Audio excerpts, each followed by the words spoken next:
이 집값 과열이 지속되자 정부가 고가주택 1주택자의 전세대출 규제라는 초강수를 꺼내들었습니다. 최근 전세대출을 이용한 갭 투자가 늘자 부동산 시장으로 흘러들어가는 돈줄을 더욱 죄겠다는 건데요. 당분간 갭 투자 수요는 줄겠지만 부작용도 만만치 않아 보입니다. 이지한 기자의 보도입니다. 정부가 전세대출을 이용한 갭 투자자를 겨냥해 고가주택에 대한 전세대출 규제 카드를 내놨습니다.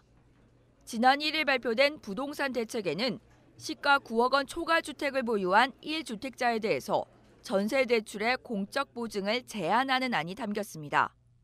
그동안에는 2주택 이상 보유 가구나 부부 합산 소득이 1억 원이 넘는 1주택 가구에 대해서만 주택도시보증공사와 주택금융공사의 전세대출 공적 보증이 제한됐었습니다. 하지만 앞으로는 시가 9억 원이 넘는 주택 소유자는 사실상 전세대출이 막히게 됩니다. 정부는 그동안 서민주거 안정이라는 명분하에 전세대출을 늘리고 공적 보증도 강화했지만 최근 갭 투자가 다시 증가하자 전세대출도 제동을 건 겁니다. 현금 보유력이 있는 수요자가 전세대출 보증을 받아 전세를 계약하고 기존의 자기 자금으로는 전세를 끼고 집을 구매하는 갭 투자가 늘고 있기 때문입니다.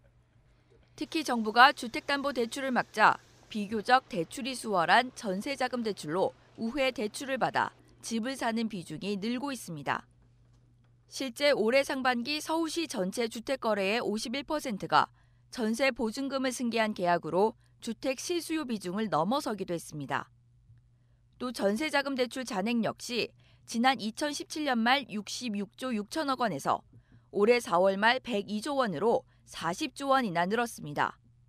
시가 9억 원 이상 고가주택 보유 1주택자에 대한 전세 공적 보증이 제한되기 때문에 향후 이런 갭 투자의 수요는 앞으로도 제한될 확률이고요. 허들은 점차 지금보다 더 높아질 전망입니다.